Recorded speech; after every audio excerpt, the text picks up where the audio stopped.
ChatGPT releases a new plugin that could change data analysis, Threads continues to grow to almost 100 million users, and robots hold a press conference to tell us they're not after our jobs. These and more top tech news stories on #Trending. I'm your host, Jim Love, CIO of IT World Canada and Tech News Day in the US. ChatGPT announced the general availability of GPT-4 last week, and that in itself is a milestone of interest to users of the free version, but paid users have had access to GPT-4 for a few months, along with a list of plugins that extend its use, allowing, for example, access to the internet beyond ChatGPT's previous limit of September 2021. These plugins are in beta, but many are quite reliable and robust, adding significant capabilities to the existing model. But two announcements made by OpenAI have some real significance. One was about an upcoming tuning of GPT-4, which some report will have a significant impact and increase its capabilities by an amazing amount. We'll pursue this further and have an update later this week. A second new feature has arrived in beta called Code Interpreter. On one hand, it does exactly what its name implies. It will offer full support for coding in Python, JavaScript, and Java. It will explain the functionality of a code snippet. It can assist in debugging code, finding errors, and offering suggestions on how to fix them. It will optimize code, and it will allow a team to collaborate on development of code. Now, much of this has been available to some extent in ChatGPT and in Copilot from Microsoft, but Code Interpreter brings this to a new and highly functional level because it also has some abilities that go well beyond coding. And at least in early exploration, I don't want to use superlatives too much, but this may revolutionize data analysis. Yes, I said it, revolutionize. Code Interpreter will allow the user to link a file and have GPT-4 analyze the data, even performing mathematical analysis, give insights into the data, and even create charts and visual graphics.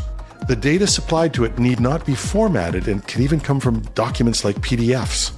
From early reviews and those who've used it in demos, the potential for this new plugin is extraordinary.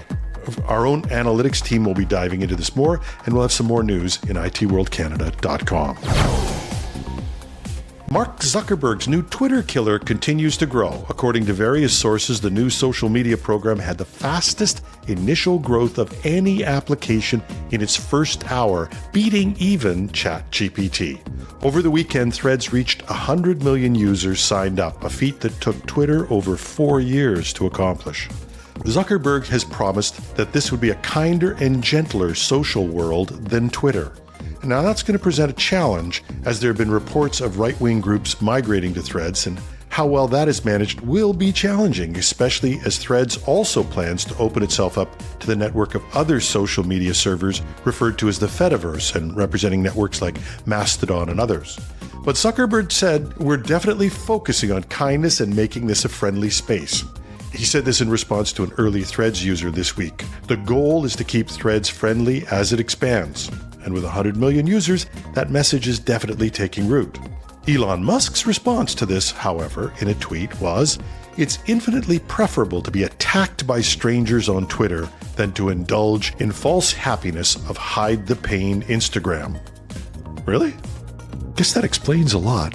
And I guess Elon won't mind if one of the programs that's come to Threads was the one used to track his personal jet, and it's now up and running once again.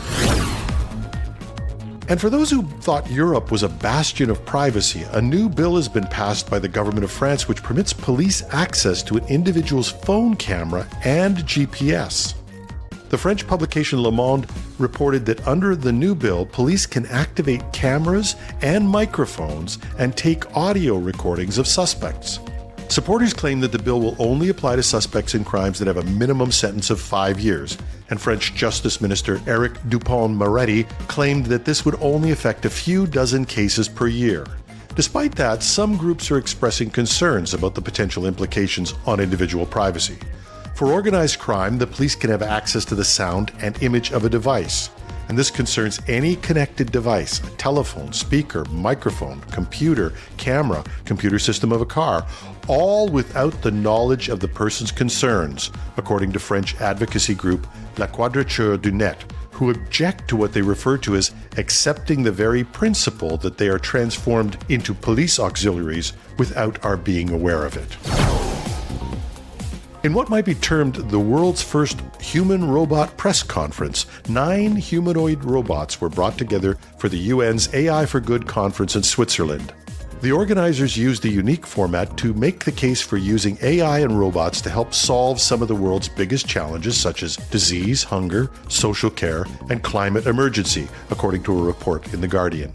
A variety of humanoid robots from various organizations were assembled for this news conference and included Jam Galaxy's robot singer Desdemona and Ada, a robot portrait painter.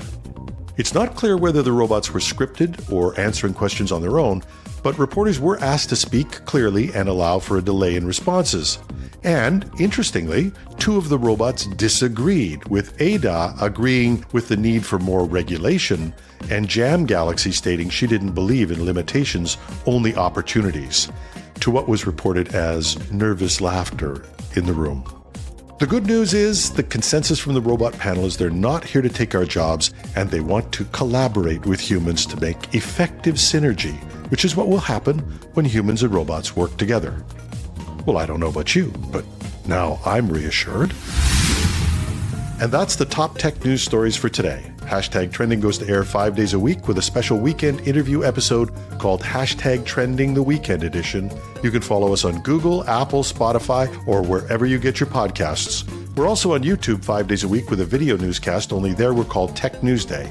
And if you're on YouTube, please check us out. I don't want to say smash the like button, but we could use a few more likes. We won't turn them down. And if you want to catch up on more news quickly, you can read these and more stories at technewsday.com and at itworldcanada.com on the homepage. We love to hear your comments because, like robots, we believe that audience and journalists can achieve a great deal by collaborating. You can find me on LinkedIn, Twitter, or our Mastodon site, technews.social, where I'm at @TheRealJimLove.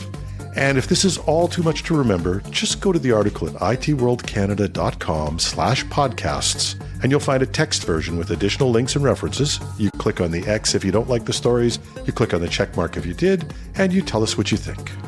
I'm your host, Jim Love. Have a marvelous Monday.